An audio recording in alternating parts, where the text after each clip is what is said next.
Shalom. First off, I want to give all praise, glory, and honor to Yahweh, Bahashem, Yahweh Shai, Bahashem, Rakakudash. Double honors to the apostles and the elders of Great Millstone. Salutations to the hopeful elect that are scattered throughout the four corners of the earth. And to all my brothers out here preaching this truth to you, I say Shalom. This is Amatazar from the Chicago camp, coming back at you again with another lesson entitled An Example of Defiled Bread. So in the scriptures, all right, part of being cursed and part of living in these curses is that we would live amongst the heathen, these Gentiles, all right, and we would eat defiled bread. Okay, so this lesson is going to go into and talk briefly about GMO salmon. Okay, so GMO salmon, you don't know when you go to a restaurant and you order salmon if you're actually getting an actual real salmon or a genetically modified organism. Now, this GMO salmon, right, is a combination, okay? It's three different species of fish, all right, that they created and spliced the genes together, all right, in order to make this so-called salmon, okay? And the FDA has approved it, and so there's no need for them to identify or make you aware of what you're eating. Okay. Now, this article here is from CBC News, and it was dated November 19th of 2015. You haven't heard much about genetically modified salmon, all right, since it's hit the market. They've been hush hush about it, all right, and a lot of the early people who were proponents to it haven't had much to say.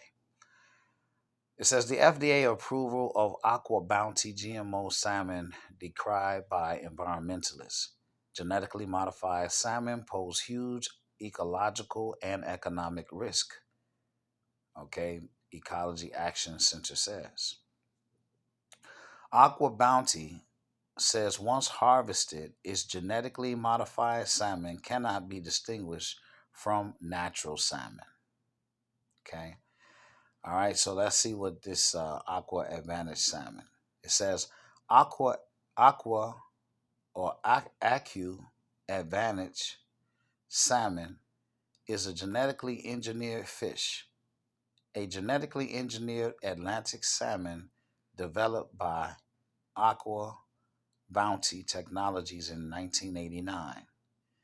The typical growth hormone regulating gene in the Atlantic salmon was replaced with the growth hormone regulating gene from the Pacific Chinook salmon with a promoter sequence from ocean pout.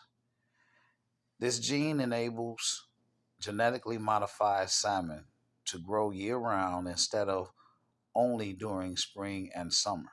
All right, see, now this devil is always, all he cares about is profit. So he'll create a fucking monster fish, okay, to sell to you so he can get paid instead of just letting nature do what it do. That's why he doesn't follow the land Sabbath. This devil puts anhydrous ammonia, which is a inhalation hazard. If you breathe it, you'll die. Okay. He puts anhydrous ammonia into the soil because the soil doesn't have any nutrients anymore because this devil doesn't follow the land Sabbath. Okay. He has to have profits all year round. These genetically engineered salmon are a commercially competitive alternative to wild caught salmon and to fish farming of unmodified salmon. The purpose of the modifications is to increase the speed at which the fish grows without affecting its ultimate size or other qualities. Salakia. Fish farmed Atlantic salmon growth rates have already been improved over wild fish as a result of traditional selective breeding practices. However, genetically modified fish are able to grow even faster and grow to market size in just 16 to 18 months rather than 3 years. Okay. So that's the motivation of Esau Edom. Esau Edom is all about profits. This is Leviticus 19 and 19. It says, "Ye shall keep my statutes. Thou shalt not let thy cattle gender with a diverse kind. Thou shalt not sow thy field with mingled seed, neither shall a garment mingled of linen and woolen come upon thee." Okay. All right. So let's go into the blue letter. Leviticus 19 and 19. "You must obey all my decrees. Do not mate two different kinds of animals. Do not plant your field with two different kinds of seed. Do not wear clothing woven from two different kinds of thread." Okay? All right. So now you understand the law. Okay? Now let's go and look at a little short video in regards to this.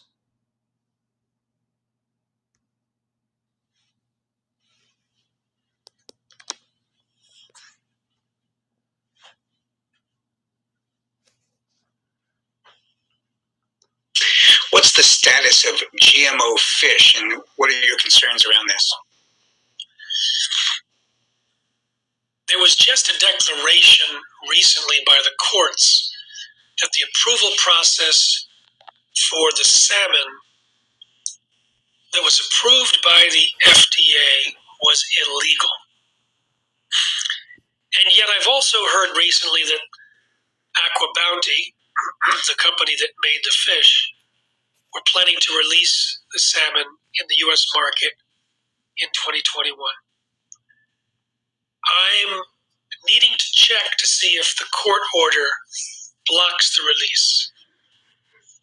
I can talk for a long time about the salmon and how it might lead to cancer or allergies or other problems, how the research was rigged to avoid finding problems, and even then indicated significant changes in the salmon itself that would be huge alarms going off for people, but they only used 6 fish in their research so that the statistical power was so small they could say even a 50% increase was not statistically significant in the items that they were looking at.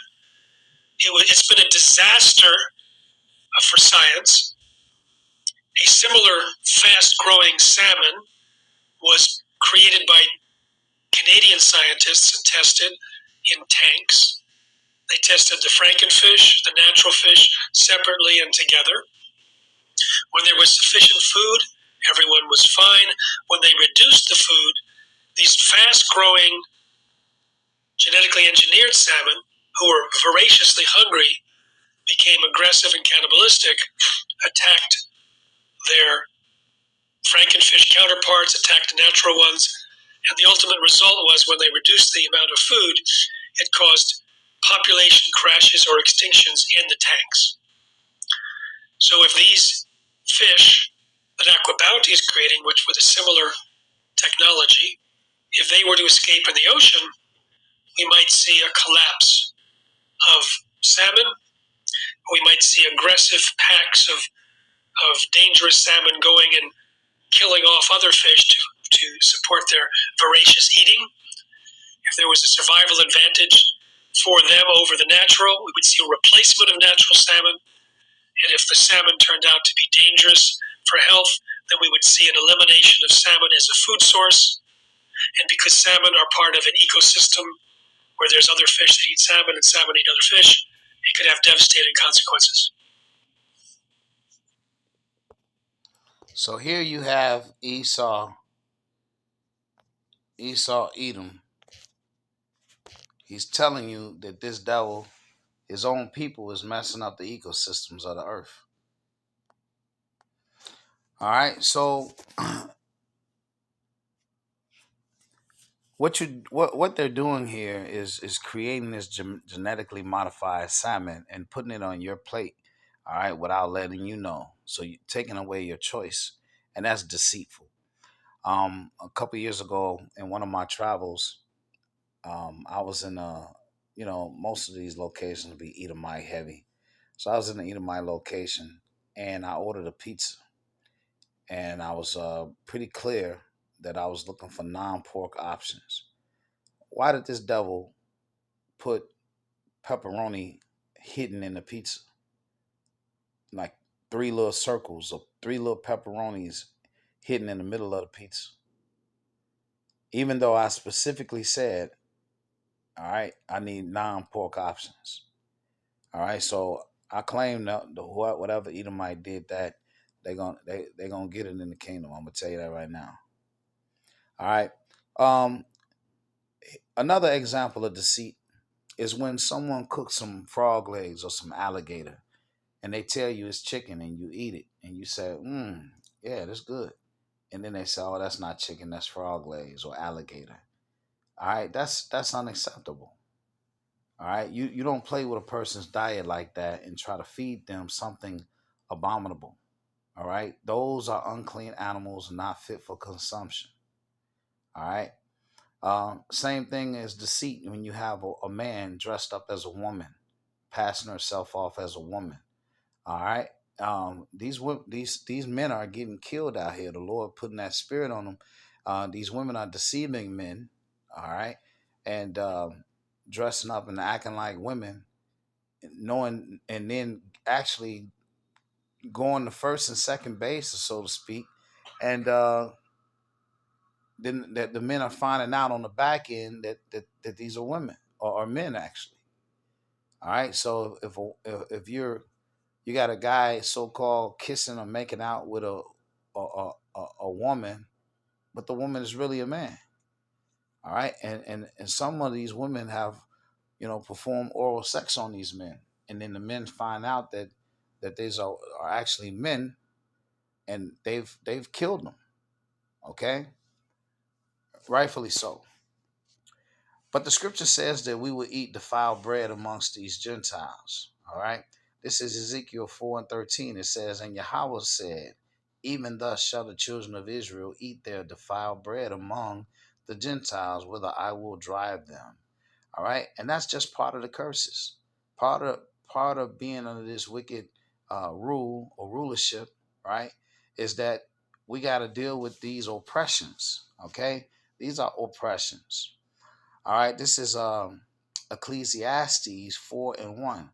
All right, let's listen to what Solomon said, the preacher. "So I returned and considered all the oppressions that are done under the sun. And behold, the tears of such as were oppressed, and they had no comforter.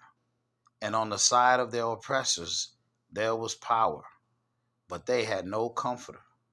Wherefore, I praise the dead which are already dead more than the living which are yet alive. Yea, better is he than both they which have not yet been, who hath not seen the evil work that is done under the sun." You hear that? Solomon says that it's better, okay, those who are dead and have not been born yet to witness the evil work that is done under the sun. All right? And these are examples of all of this wickedness. Job 9 and 24 says, "The earth is given into the hand of the wicked. He covered the faces of the judges thereof. If not, where and who is he?" We bring this Job 9 and 24 out all the time, and we're going to keep bringing it out until the end, okay?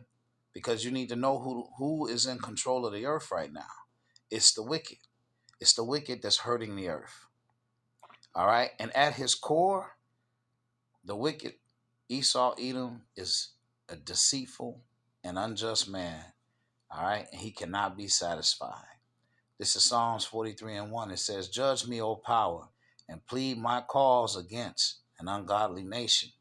O deliver me from this deceitful and unjust man." Habakkuk 2 and 5. It says, "Yea, also, because he transgressed by wine, he is a proud man, neither keepeth at home, who enlargeth his desire as hell, and is as death, and cannot be satisfied, but gathereth unto him all nations, and heapeth unto him all people." All right. And the point here is that he enlarged, his desire is as hell. All right. And is as death. Everything you just heard the man say that his genetically modified salmon became cannibalistic. All right. He just didn't use the words cannibalistic, but that's exactly what he was implying. He said that those fish start eating other fish once they got hungry. Okay. It says, and he cannot be satisfied. It can't be satisfied because he has to heap upon himself all the gold and the silver.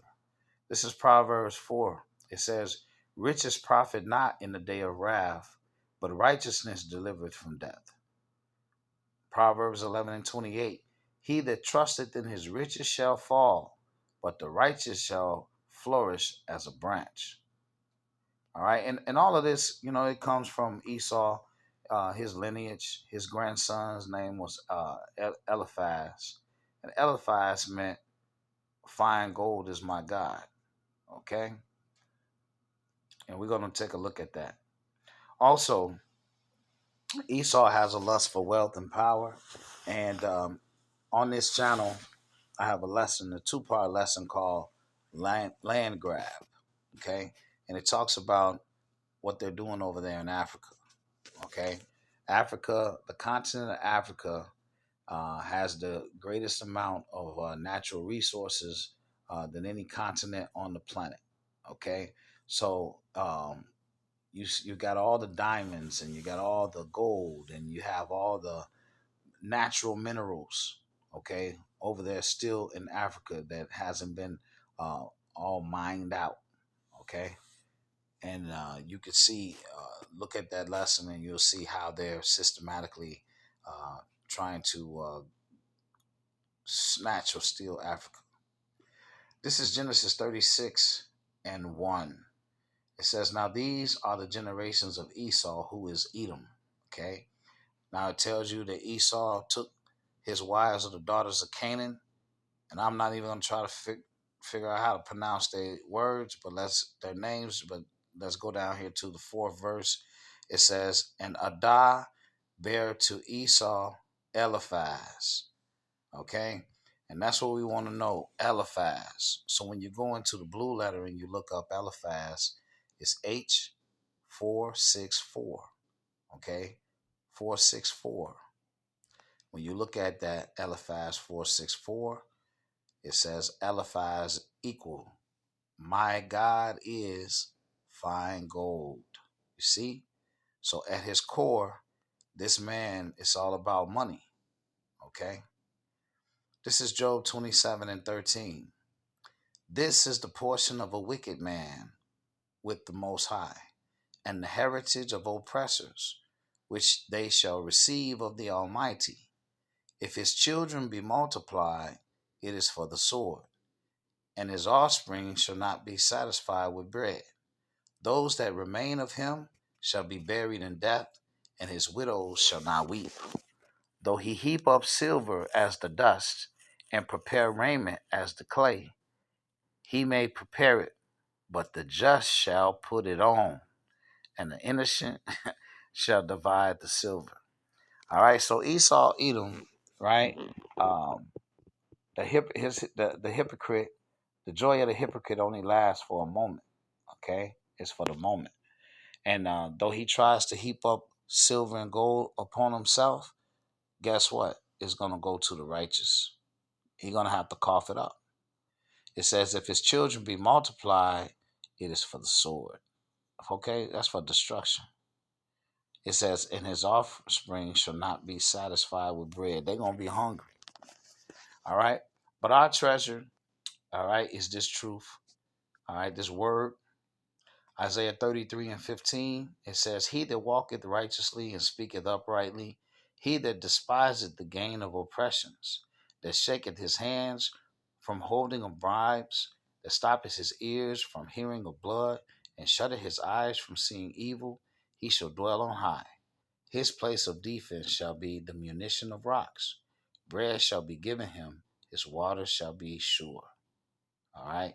Um, and of course that water is talking about his seed. Isaiah 33:6. It says, "And wisdom and knowledge shall be the stability of thy times, and the strength of salvation." It says, "The fear of Yahweh is his treasure." All right, so we're approaching Jacob's trouble. All the riches and the gold and silver and everything that Esau has heaped upon himself, it ain't going to mean anything in the day of judgment. Okay? All right? Because the Lord is going to destroy them that destroys the earth. Who's destroying the earth? In closing, Revelation 11:18. "And the nations were angry, and thy wrath is come, and the time of the dead that they should be judged, that thou shouldest give reward unto thy servants the prophets, and to the saints, and them that fear thy name, small and great, and shouldest destroy them which destroy the earth." Who's destroying the earth? Esau, Edom. All right. And this lesson again, um, an example of defiled bread. Okay. All right. So I pray that this lesson has been edifying. Until the next one, Shalom.